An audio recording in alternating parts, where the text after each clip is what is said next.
Shabbat Shalom. Good morning, YouTube. It is time for another Bible reading. I hope you are reading along in your own Bible. Don't take my word for it. I am again reading out of the Scriptures translation. So grab your Bible, get your coffee, and let's read. Today we are starting in Exodus chapter 19. In the third new moon, after the children of Israel had come out of the land of Mitzrayim, on this day they came to the wilderness of Sinai. For they set out from Rephidim, and had come to the wilderness of Sinai and camped in the wilderness. So Israel camped there before the mountain. And Moshe went up to Elohim, and Yahweh called to him from the mountain, saying, "This is what you are to say to the house of Jacob, and declare to the children of Israel. You have seen what I did to the Mitzrites, and how I bore you on eagle's wings and brought you to myself. And now, if you diligently obey my voice and shall guard my covenant, then you shall be my treasured possession above all the peoples. For all the earth is mine. And you shall be to me a reign of priests and a set-apart nation. Those are the words which you are to speak to the children of Israel." And Moshe came and called for the elders of the people, and set before them all these words which Yahweh commanded him. And all the people answered together and said, "All that Yahweh has spoken we shall do." So Moshe brought back the words of the people to Yahweh. And Yahweh said to Moshe, "See, I am coming to you in the thick cloud, so that the people hear when I speak with you, and believe you forever." And Moshe reported the words of the people to Yahweh. And Yahweh said to Moshe, "Go to the people and set them apart today and tomorrow. And they shall wash their garments, and shall be prepared by the third day. For on the third day Yahweh shall come down upon Mount Sinai before the eyes of all the people. And you shall make a border for the people all around, saying, Take heed to yourselves, that you do not go up to the mountain or touch the border of it. Whoever touches the mountain shall certainly be put to death. Not a hand is to touch it, but he shall certainly be stoned or shot with an arrow. Whether man or beast, he shall not live. When the Yobel sounds long, let them come near the mountain." And Moshe came down from the mountain to the people, and set the people apart, and they washed their garments. And he said to the people, "Be prepared by the third day, do not come near a wife." And it came to be on the third day in the morning that there were thunders and lightnings and a thick cloud on the mountain. And a voice of a shofar was very strong. That's just a animal horn, traditionally a ram's horn. And all the people who were in the camp trembled. And Moshe brought the people out of the camp to meet with Elohim. And they stood at the foot of the mountain. And Mount Sinai was in smoke, all of it, because Yahweh descended upon it in fire. And its smoke went up like the smoke of a furnace, and all the mountain trembled exceedingly. And when a voice of the shofar sounded long and became very strong, Moshe spoke. And Elohim answered him by voice. And Yahweh came down upon Mount Sinai on the top of the mountain. And Yahweh called Moshe to the top of the mountain, and Moshe went up. And Yahweh said to Moshe, "Go down and warn the people, lest they break through unto Yahweh to see, and many of them fall. And let the priests who come near Yahweh set themselves apart too, lest Yahweh break out against them." And Moshe said to Yahweh, "The people are not able to come up to Mount Sinai, for you warned us, saying, Make a border around the mountain and set it apart." And Yahweh said to him, "Come, go down, and then come up, you and Aaron with you. But do not let the priests and the people break through to come up to Yahweh, lest he break out against them." And Moshe went down to the people and spoke to them. So that is the end of chapter 19. And Yahweh is setting up Moses so that people will believe him forever. It's like, let them see that I am speaking to you now, and they won't question it again. But to be in his presence, you have to be clean, you have to be set apart. Only certain people were allowed to do it. And still, none of those who could even get close could go up the mountain. But this will, even though it's taking a lot to get everything ready to do it, this will prove to everybody that God is speaking to Moses. Chapter 20. And Elohim spoke all these words, saying, I am Yahweh your Elohim, who brought you out of the land of Mitzrayim, out of the house of slavery. You have no other mighty ones against my face. You do not make for yourself a carved image or any likeness of that which is in the heavens above, or which is in the earth beneath, or which is in the waters under the earth. You do not bow down to them nor serve them, for I, Yahweh, your Elohim, am a jealous El, visiting the crookedness of the fathers on the children to the third and fourth generations of those who hate me, but showing loving commitment to thousands, to those who love me and guard my commands. You do not bring the name of Yahweh your Elohim to naught, for Yahweh does not leave the one unpunished who brings his name to naught. Remember the Sabbath day, set it apart. 6 days you labor and shall do all your work, but the seventh day is a Sabbath of Yahweh your Elohim. You do not do any work, you, nor your son, nor your daughter, nor your male servant, nor your female servant, nor your cattle, nor your sojourner who is within your gates. For in 6 days Yahweh made the heavens and the earth, the sea, and all that is in them, and rested the seventh day.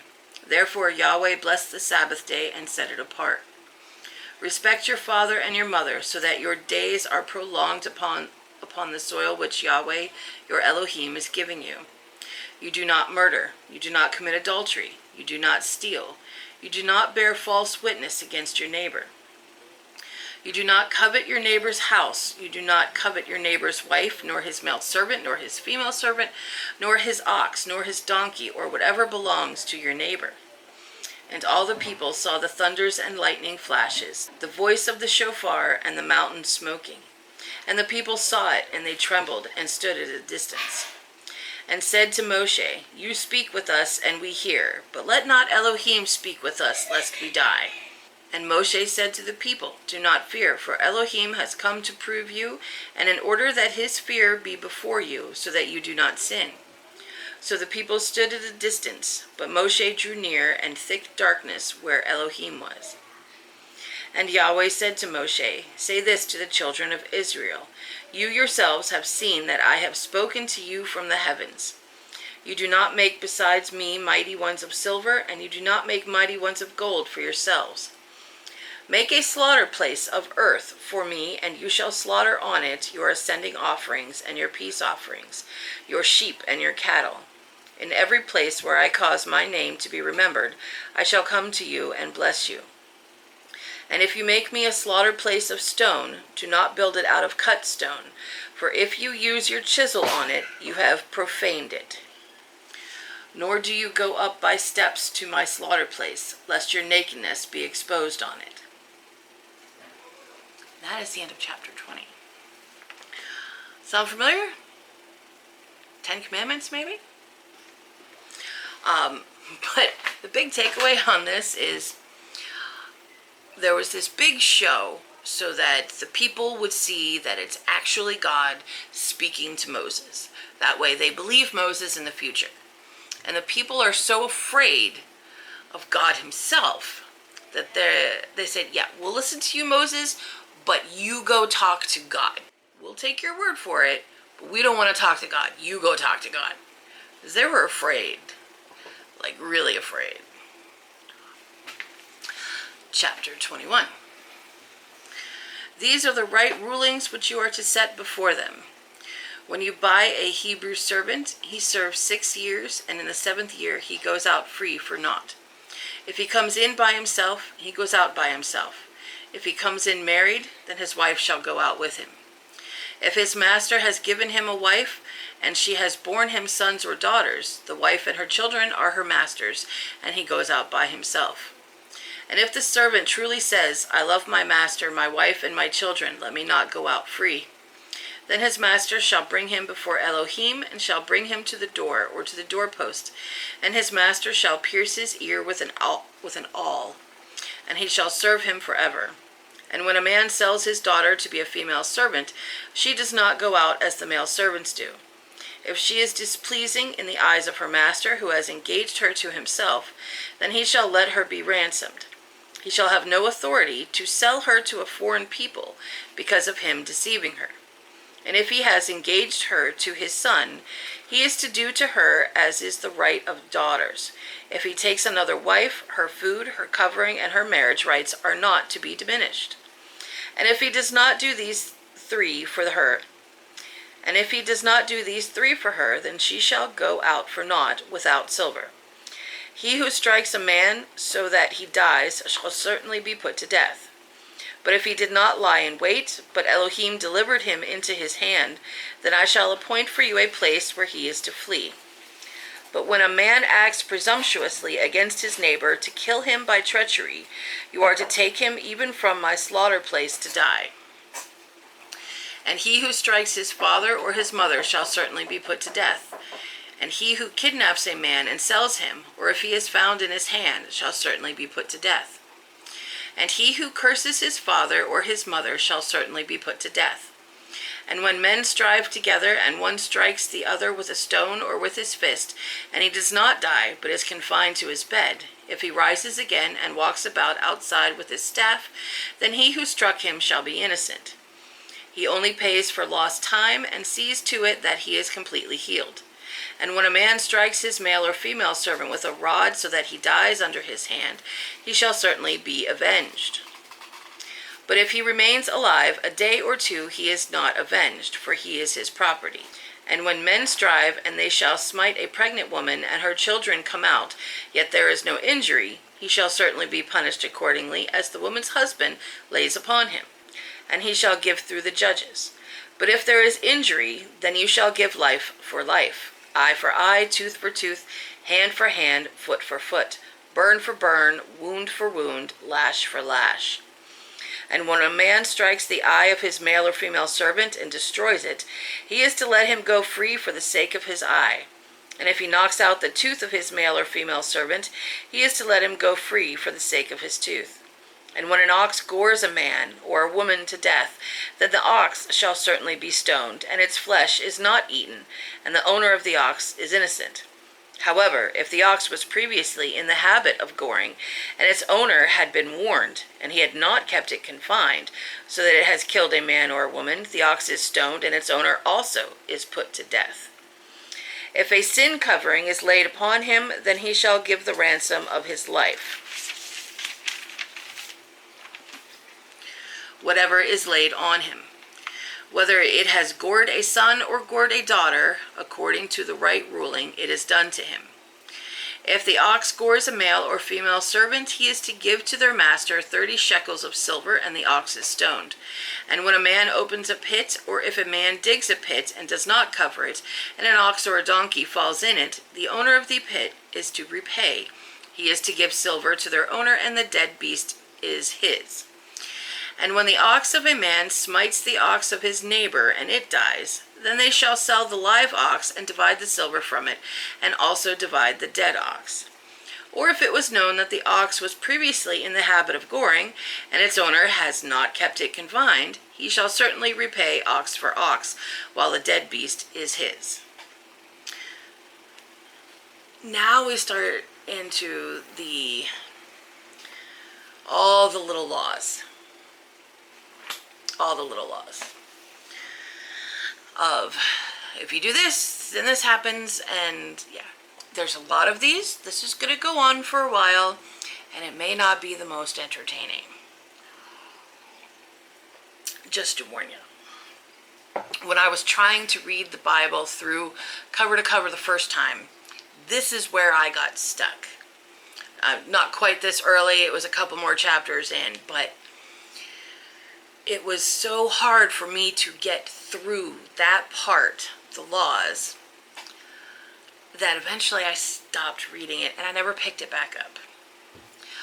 I like more of the stories of, things that happened, like what happened to Joseph and what happened to Moses.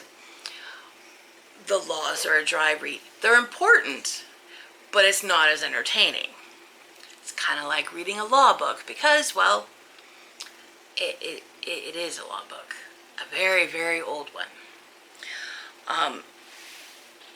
But there are a lot of rules of how they were supposed to treat each other.